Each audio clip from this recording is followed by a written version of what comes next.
Welcome to the Slop Temple. We pray this video helps. You start by inspecting the box closely to find cracks, fogging, or warped edges. This tells you whether cleaning or structural repair is needed. Once you spot the problem, gather clear adhesive, 70% isopropyl, a microfiber cloth, cotton swabs, and gloves so you can work precisely. Make sure your workspace is flat and padded to avoid new scratches, and lay out parts in order. You'll begin with gentle cleaning to reveal the real damage before applying any fixes.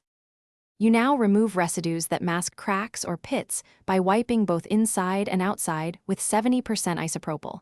This improves adhesion and reveals stress lines.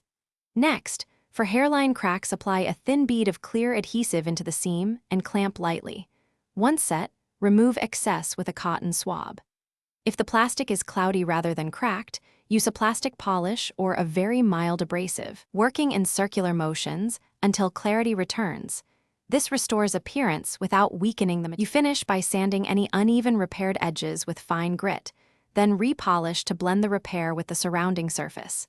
Seal seams with a thin layer of silicone or clear tape for extra strength. Once sealed, test the lid and clips to ensure alignment and reinforce weak corners with small internal braces if needed. If fogging or brittleness reappears, consider replacing a panel or applying a UV protective film. That troubleshooting step prevents repeated failure and preserves.